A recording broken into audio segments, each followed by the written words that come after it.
In the early 1950s, the world was obsessed with speed and luxury. The de Havilland Comet wasn't just a plane, it was a symbol of human triumph over the skies. It flew at 35,000 feet, far above the turbulent weather that plagued propeller planes. For the first time, passengers could sip champagne in a silent, vibration-free cabin while looking at the curvature of the Earth. But beneath this elegance lay a silent killer. In 1954, two of these marvels disintegrated mid-air without a single warning. The world was paralyzed with fear. How could the most advanced machine ever built simply vanish? Investigators were baffled. They checked the engines, the fuel, and even suspected pilot error. But the truth was far more terrifying. The very windows that offered such beautiful views were actually structural time bombs, waiting for the perfect moment to explode. When the investigation began, Sir Arnold Hall knew he couldn't rely on traditional methods. He ordered the creation of a massive, custom-built water tank, the largest of its kind. They placed an entire Comet fuselage inside and began a process called pressure cycling. They pumped water in to expand the fuselage, then drained it to shrink it, mimicking thousands of takeoffs and landings. For weeks, the machine labored under this artificial stress. Then, at the equivalent of 3,000 flights, it happened. The fuselage didn't just leak, it ripped apart with explosive force. When the water was drained, the engineers found the smoking gun. A tiny crack had started at the sharp 90-degree corner of a square window. This was the birth of our understanding of metal fatigue, a phenomenon where metal, like a paperclip bent too many times, eventually loses its strength and snaps. To understand why a square is so dangerous, we have to look at the physics of stress concentration.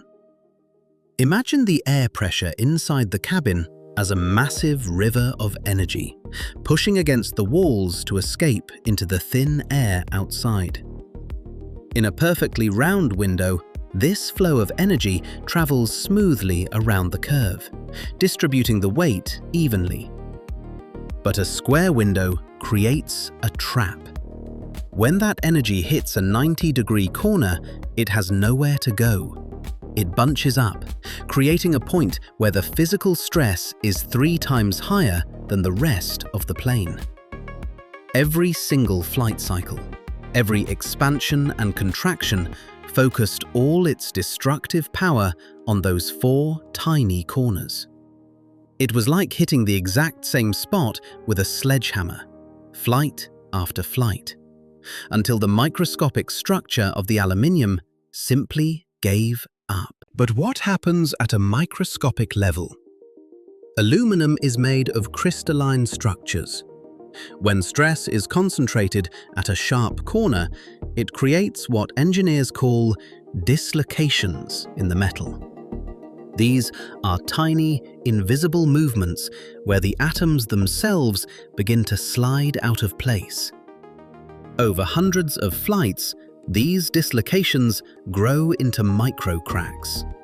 You can't see them with the naked eye, and in the 1950s, we didn't have the tools to find them.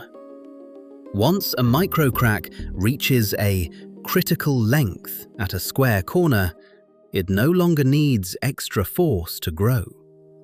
The cabin pressure itself acts as a wedge, driving the crack through the metal at the speed of sound. This is why the Comet didn't just leak, it disintegrated. The change from square to round windows wasn't just an aesthetic choice. It was a fundamental shift in how we manage the molecular integrity of an aircraft. Modern airplane windows are some of the most over-engineered objects in the world. They aren't made of glass, but of high-grade, stretched acrylic. Each window is a sandwich of 3 distinct layers. The outer pane is the primary shield, designed to withstand temperatures of -60 degrees and the massive pressure of high-altitude flight. The middle pane is a fail-safe backup, capable of holding the full pressure if the outer layer ever fails. And then there is the bleed hole. This tiny hole balances the pressure so that only the outer pane is stressed under normal conditions. This redundancy means that for a window to fail today, multiple independent systems would have to break simultaneously. It is a masterpiece of hidden engineering, ensuring that the tragedy of the Comet is never repeated. The lessons of the Comet changed more than just windows. They changed how we inspect every single bolt and rivet on a plane.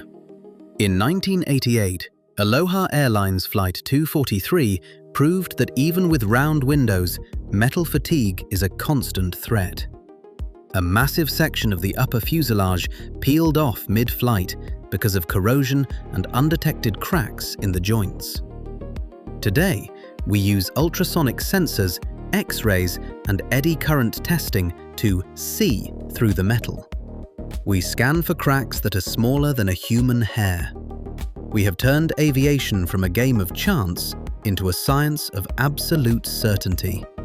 We don't just hope the plane is safe. We monitor its structural health in real time, ensuring that every design choice is a defense against disaster.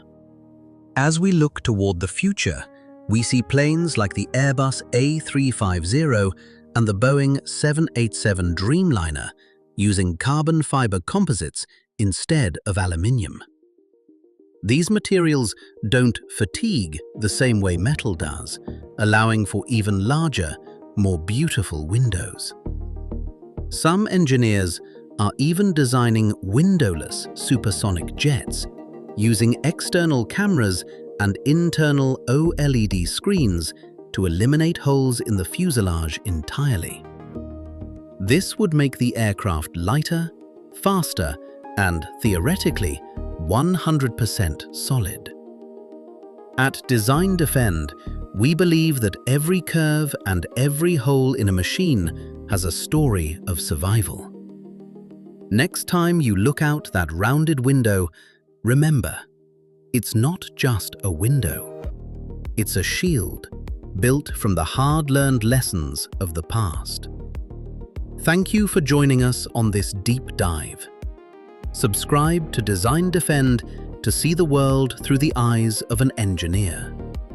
Stay curious and stay safe.